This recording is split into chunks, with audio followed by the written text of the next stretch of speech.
I have compiled 18,000 documents in my career. I have cataloged the fall of the Dren Empire. I have archived the silent plague spread across 4-star systems. I have preserved the testimonies of the last surviving Velthari, who watched their homeworld pulled apart by a rogue gravity weapon they themselves built. None of those documents required me to sit quietly for a long time before I began typing. This one did. Not because what happened to the Myervan Dominion was tragic, although pieces of it were. Not because the outcome was unjust. Scholars can argue that for generations, and they will.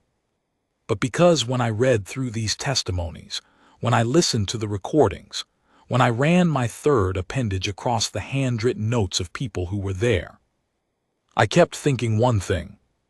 They didn't know. That's the part that stays with me. Not the war, not the scale of it, not the images that came out of the Cascade's final week. The thing that keeps me pausing between entries is the simple, breathtaking fact that the Myervan Dominion, a civilization that had existed for 11,000 years, that had absorbed 16 species into its political structure, that had fought and won 4 major interstellar conflicts and dozens of minor ones. They didn't know. They looked at humanity and they didn't know. That is either the greatest intelligence failure in galactic history, or the greatest act of collective denial ever recorded. Possibly both. What follows is the story of how that ignorance was corrected. I have tried to be fair. I have tried to let the witnesses speak for themselves. I have tried not to editorialize, though in a few places I have failed at that, and I've left those failures in the record because I think my reactions are themselves historically relevant. Read carefully. And if you are a government official, a fleet commander, a diplomatic representative, or anyone else with authority over the lives of others, read it twice.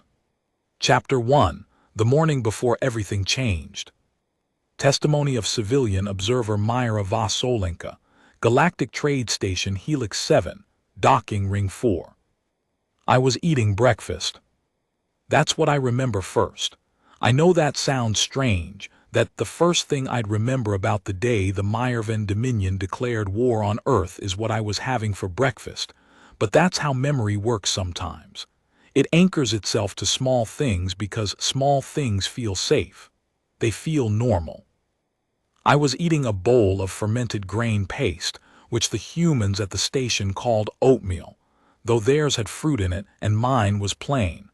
I'd picked up the habit from watching them eat in the morning. They had this ritual around breakfast. They took it seriously in a way that most species didn't. They'd sit down. They'd be quiet for a few minutes. They'd drink something hot and dark, coffee, they called it, and they'd stare out the viewport like they were having a private conversation with the stars. I thought that was interesting.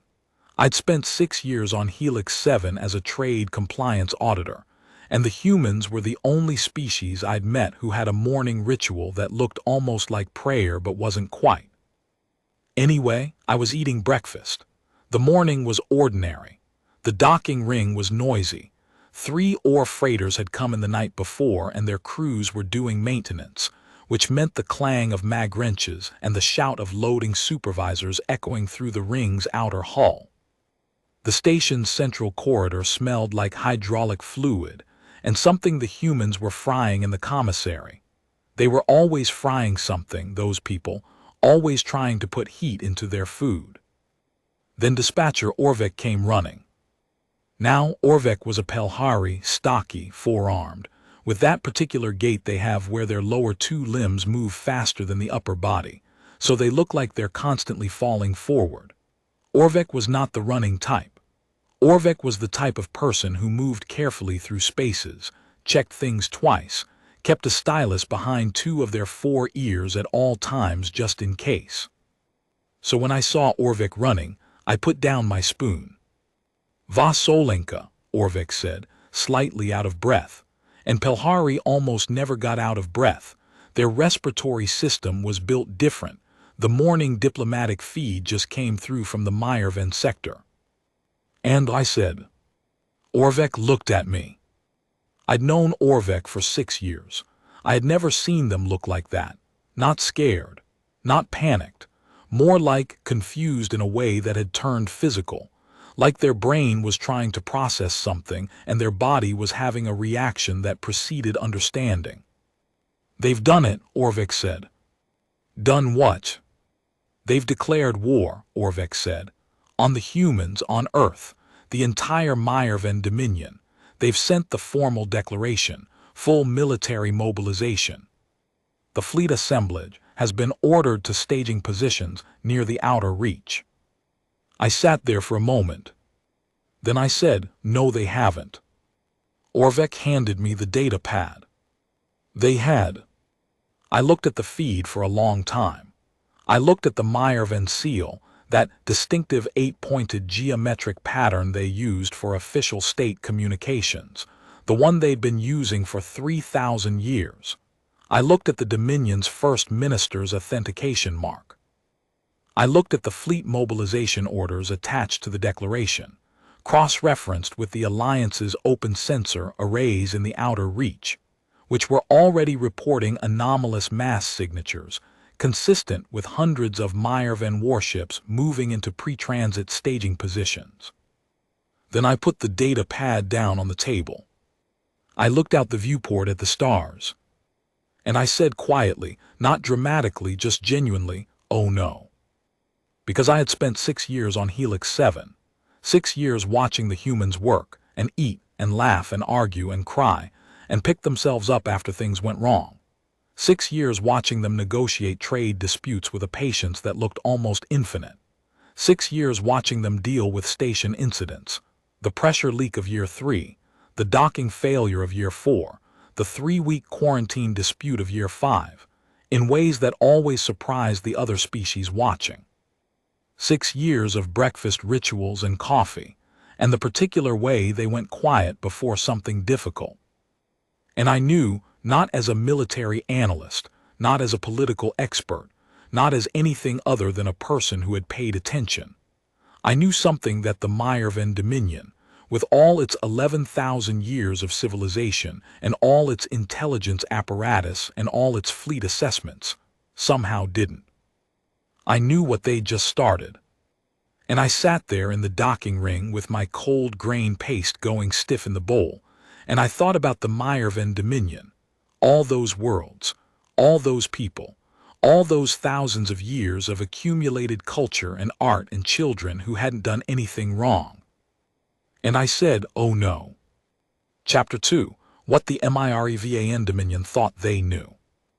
Excerpt from the intelligence assessment presented to the Meyerven First Council, 3 standard days before the declaration, recovered and declassified. Document title, Species Threat Evaluation Terra-Class Civilization Designation, Human. Prepared by Dominion Intelligence Directorate, 7th Threat Division. Classification, Supreme Council Eyes Only. Executive Summary. The species designation, human, native to the 3rd orbital body of a mid-range yellow star in the outer rim of the Galactic Alliance's jurisdiction, represents a Class 4 primitive civilization, technologically capable, locally significant, but strategically negligible in the context of Dominion military operations. Key assessment points. Human civilization spans a single planet and a small number of colonized bodies in the immediate stellar neighborhood. Their total population is estimated at approximately 12 billion individuals. Their fastest vessels are incapable of exceeding fold transit Class 2, meaning strategic reinforcement across galactic distances is logistically prohibitive. Human military doctrine, based on intercepted communications and orbital surveillance, appears to emphasize individual unit autonomy, what their own literature describes as thinking under pressure. This is consistent with primitive tactical development. Sophisticated civilizations move past individual autonomy and toward collective algorithmic deployment as their primary military paradigm. Human reliance on individual decision-making suggests They have not yet achieved the technological or organizational maturity required for large-scale coordinated conflict. Their weapons systems are crude by Dominion standards. Their energy output per vessel is approximately 12% of Dominion equivalent class warship capacity. Their shielding technology is functional, but presents no tactical obstacle to Dominion penetration arrays. Physical assessment. Individual humans present no enhanced physical characteristics. They are mid-range bipedal organisms.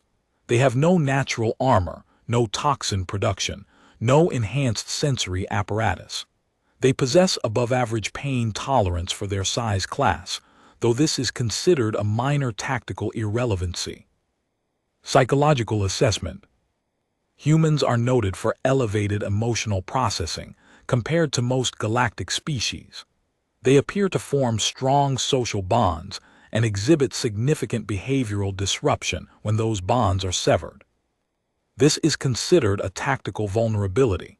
Human units can be destabilized through targeted elimination of bonded comrades, as emotional disruption tends to impair rational decision-making capacity. Recommended conclusion. The Meyerven Dominion can achieve complete military supremacy over human-held space within 40 standard days of initial engagement. Human resistance is projected to collapse within 70 days, as logistical sustainability fails under sustained Dominion assault. The territory of Sol would represent a significant strategic acquisition. Its mineral wealth alone justifies the action. Note from the Directorate. This assessment was reviewed by 12 senior analysts and unanimously endorsed. No dissenting opinion was recorded. Commentary from Archivist Voskel. I read this document 17 times. 17. Not because I was looking for hidden meaning, but because each time I reached the end and put it down, I picked it up again because I couldn't quite make myself believe it was real. It felt like a document that should have been rejected at the review stage. It felt like something that should have prompted someone, somewhere in that chain of 12 senior analysts, to raise a hand and say, "Wait, have we talked to the Alliance about this? Have we talked to any species that's had extended contact with humans? Have we asked anyone who's actually spent time around them?" Nobody raised that hand. 12 analysts unanimous. I have tried to understand this.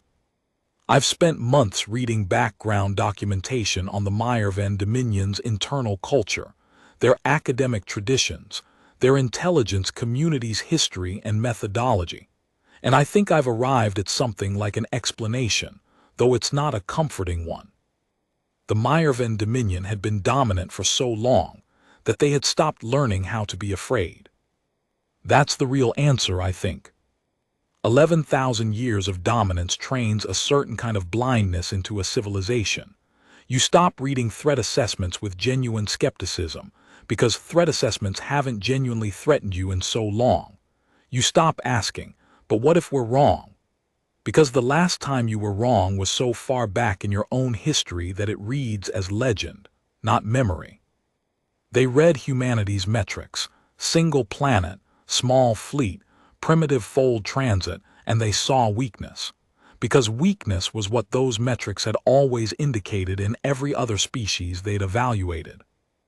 They didn't ask the question that actually mattered. They didn't ask what those metrics had produced. They didn't ask what 12 billion beings on one fragile world, with inadequate ships and no natural armor and all those overwhelming emotional bonds, had done when they were threatened. They had access to human history. It was in the Alliance's open archive. Any analyst with clearance could have pulled it.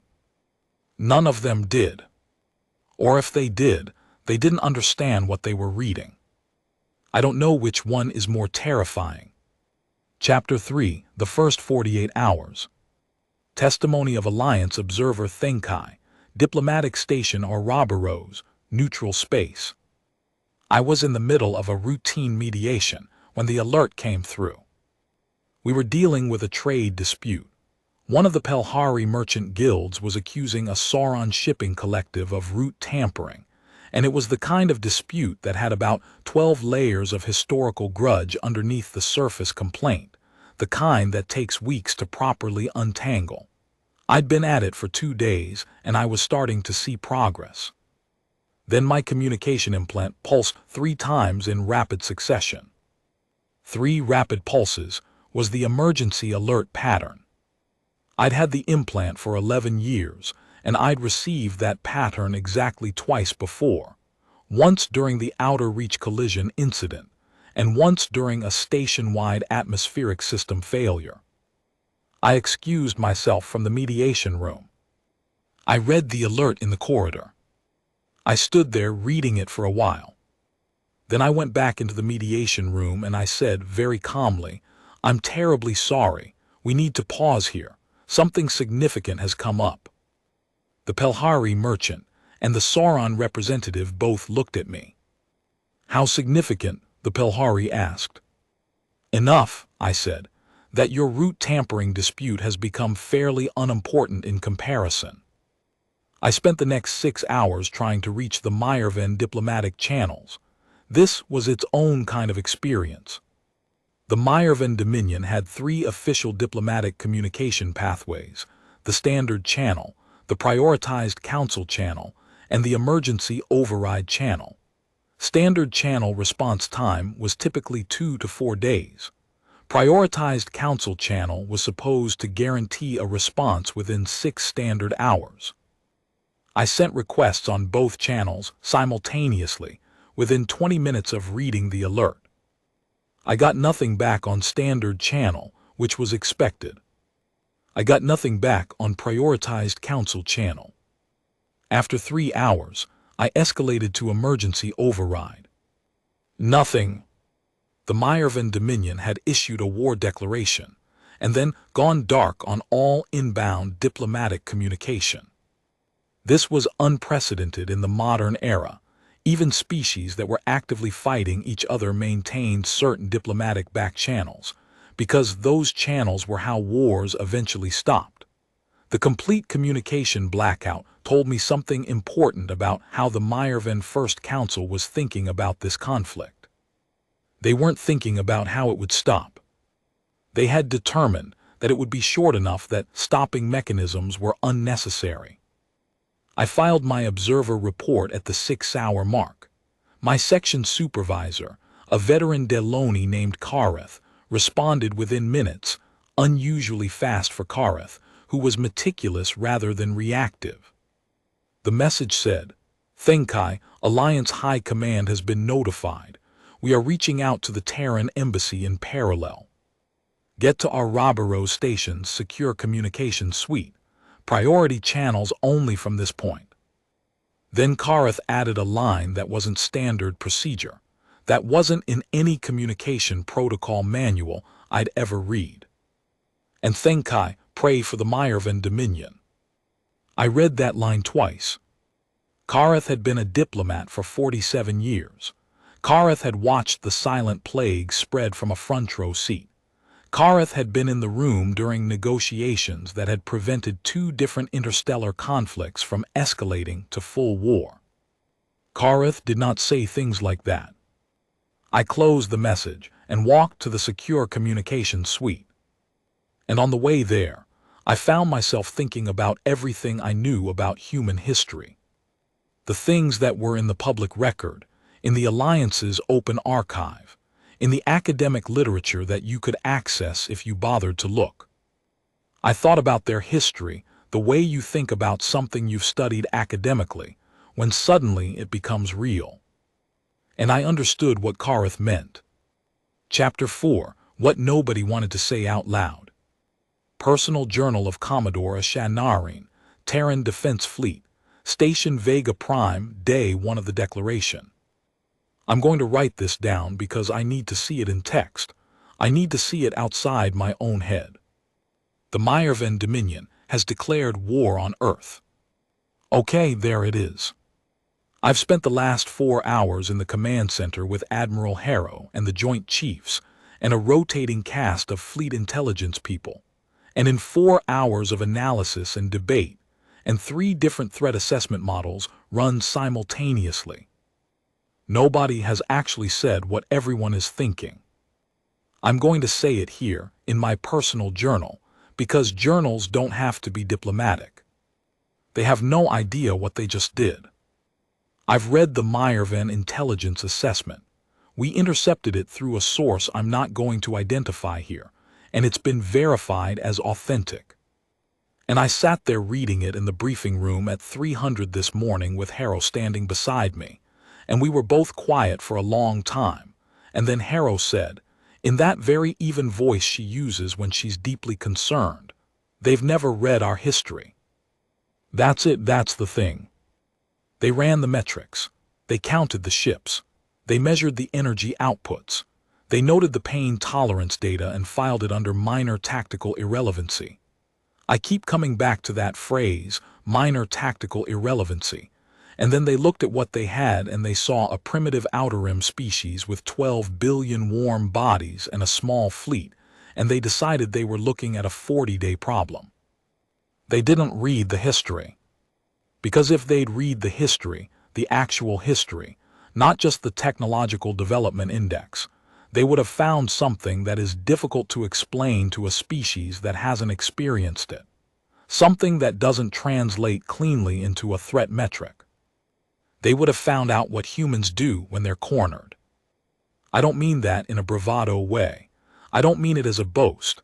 I mean it as a plain factual statement drawn from 12,000 years of documented human history.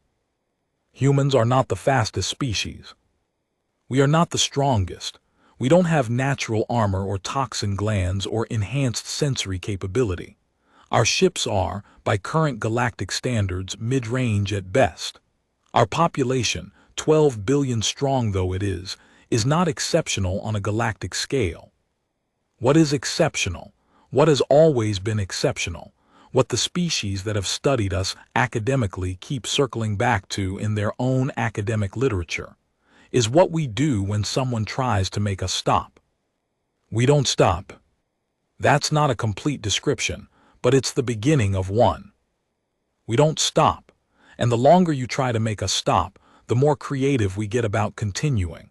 And the more creative we get, the more dangerous we become, because human creativity applied to survival is not a linear process. It's exponential. It compounds. It branches in directions that feel, to outside observers, like they shouldn't be physically possible. We've been at war before, lots of times.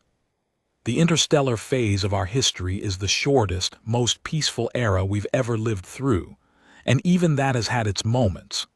But before that, before the first fold drives, before first contact, before any of it, we were at war, repeatedly and extensively with each other. And the history of those wars is a history of a species that adapted faster than anyone expected, that innovated under pressure, that found ways to continue fighting long after rational observers had concluded fighting was no longer possible. The Meyerven Dominion took our ship count and our energy output and our fold transit class, and they called it a 40-day problem. They didn't ask what humans had done historically when the stakes were existential. I'm going to tell them, not diplomatically, not through a channel. I'm going to tell them with the fleet. Because that's the only language left. Chapter 5, The Species the Galaxy Dreaded. From the Quiet Terror, a study of interspecies threat perception in the modern era, Dr. Rael Orvath, Deloney Institute of Galactic Studies, published Pre-Cascade. The following excerpt was recovered from Pre-Cascade academic literature and is reproduced here as historically significant context. There is a conversation that takes place in diplomatic and academic circles that has never, to my knowledge, been transcribed and published openly. It happens in corridors, not conference rooms. It happens between colleagues who trust each other, not between officials who are managing their public positions. And it concerns a question that is, frankly, impolite to raise in formal settings. The question is, Which species in the current galactic arrangement should be considered the most dangerous? The instinctive answer from most galactic citizens would be one of the Dominion-tier civilizations, the Meyerven, the Sauron Elder Branch, possibly the Deloni in our long historical past. Species with massive fleets, ancient technologies, deep economic reserves, and thousands of years of political dominance. But in those corridor conversations, the impolite ones, the ones that don't get transcribed, a different name comes up. Every time.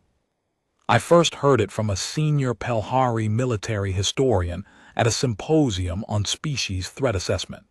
She was 60 years into her career.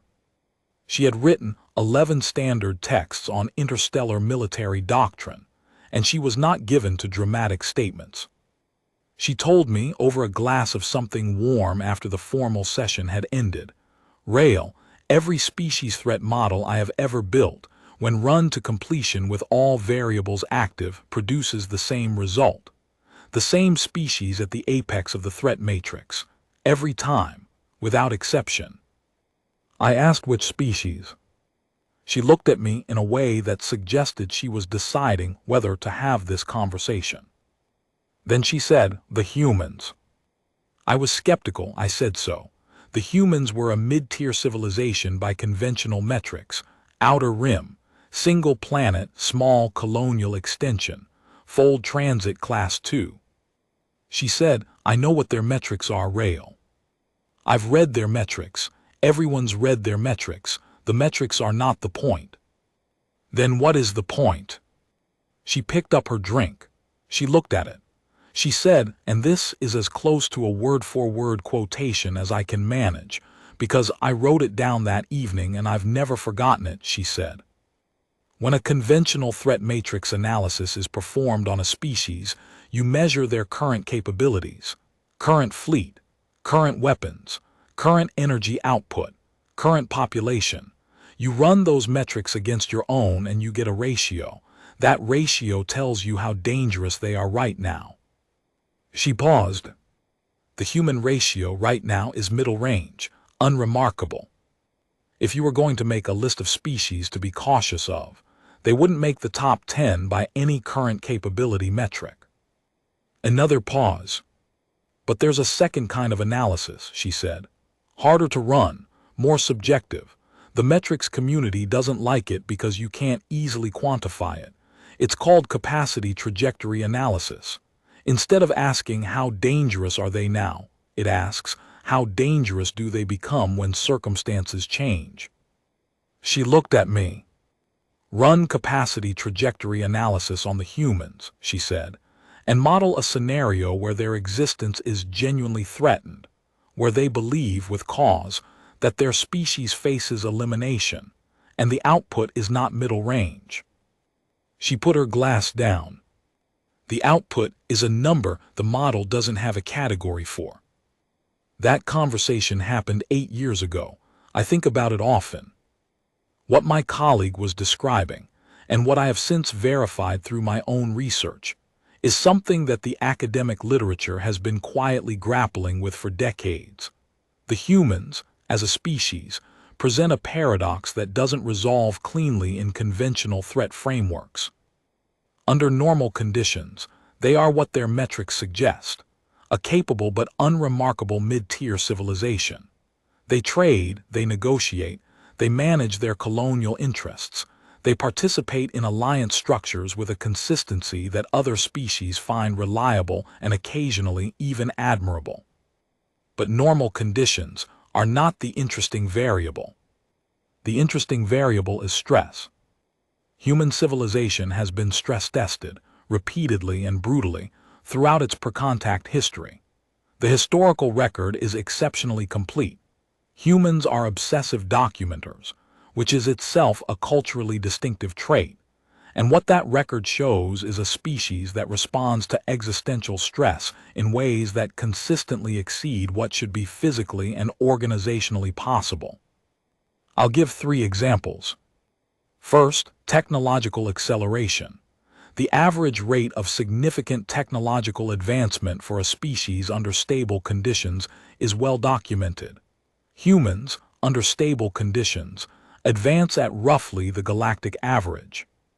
But human technological advancement during periods of existential conflict, war, environmental catastrophe, population collapse events, outpaces the galactic average by a factor between 7 and 30, depending on the specific case.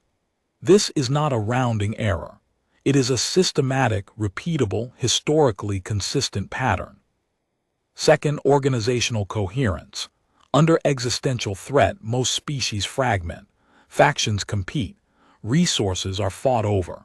The cohesion that is straightforward to maintain during stability becomes difficult to preserve when the stakes are high. Humans do the opposite.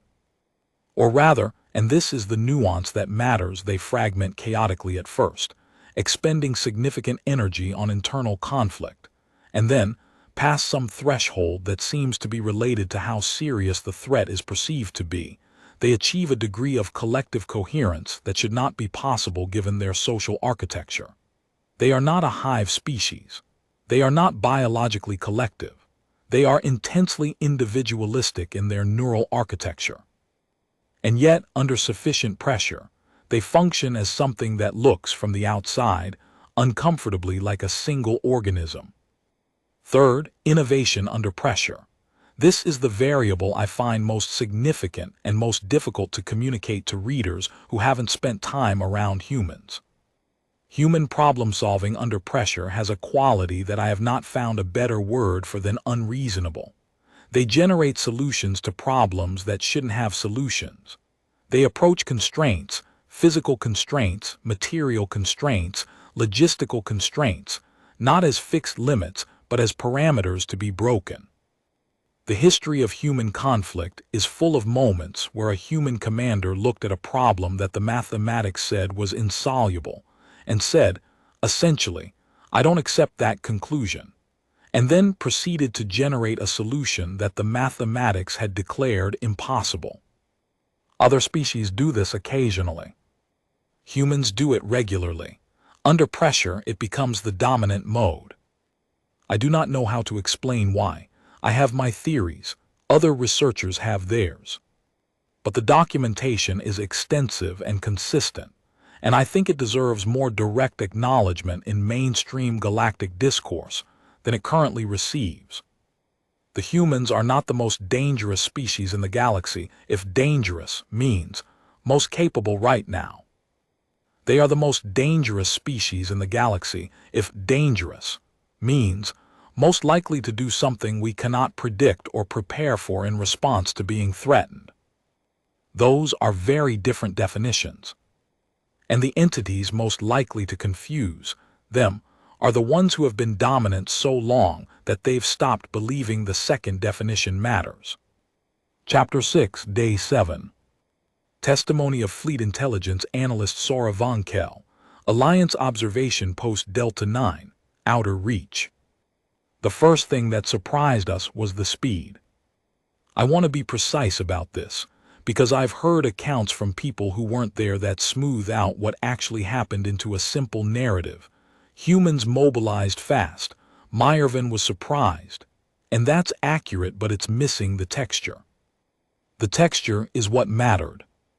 The Meyervan War Declaration came through on Standard Day 1. By the end of Standard Day 1, the Terran Defense Fleet had already moved its primary battle group out of its standard rotation and into a configuration we hadn't seen before. Not a defensive perimeter. Not a retreat and fortify posture, which is what standard doctrine would suggest for a species in their position facing a larger fleet. Something else. Our sensor arrays in the outer reach were giving us data, and I was sitting at my station running the interpretation protocols, and I had to run them 3 times because the first 2 times I thought the array was malfunctioning. What I was seeing in the data was the human fleet was configuring for offensive operations against a fleet twice their size. Within 7 days of the declaration, I sent a flag up to Commander Pelithori, who was running the observation post at the time, a veteran Pelhari officer, 30 years in fleet intelligence, very calm person, not easily rattled. Pelithori looked at my analysis for a long time. Then Pelithori said, "That can't be right." I said, "Commander, I've run the interpretation protocol 3 times. Pelithori said, "Run it again." I ran it again. Same result. Pelithori looked at it for another long time, then said, very quietly, something that I didn't understand at the moment but that I've thought about many times since. Pelithori said, "They're not setting up to defend." "No," I said. "They're setting up to close the distance." "Yes." Pelithori walked to the viewport, stood there looking at the star field for a moment. "They understand something," Pelithori said, "that the Meyerven Directorate doesn't." "What?" I asked. "That distance is the only thing the Meyerven have on them," Pelithori said. "The Meyerven fleet is larger. Their energy output per vessel is higher. Their shielding is more advanced. But in a close-range engagement, within standard targeting proximity, most of those advantages collapse or reverse. Human weapons are optimized for close range. Their tactical doctrine, based on everything in the open archive, has always been oriented around getting inside the range where the enemy's advantages stop working." Pelithori turned back from the viewport. "They're going to close the distance," Pelithori said, "and then they're going to fight the Meyerven fleet at the range where none of the Meyerven's advantages matter." I looked at my sensor data. "In 7 days," I said, "they've figured out how to fight the Meyerven's fleet." "In 7 days," Pelithori said, "they've probably been planning it for years." That was the thing I held on to afterward, that quiet observation.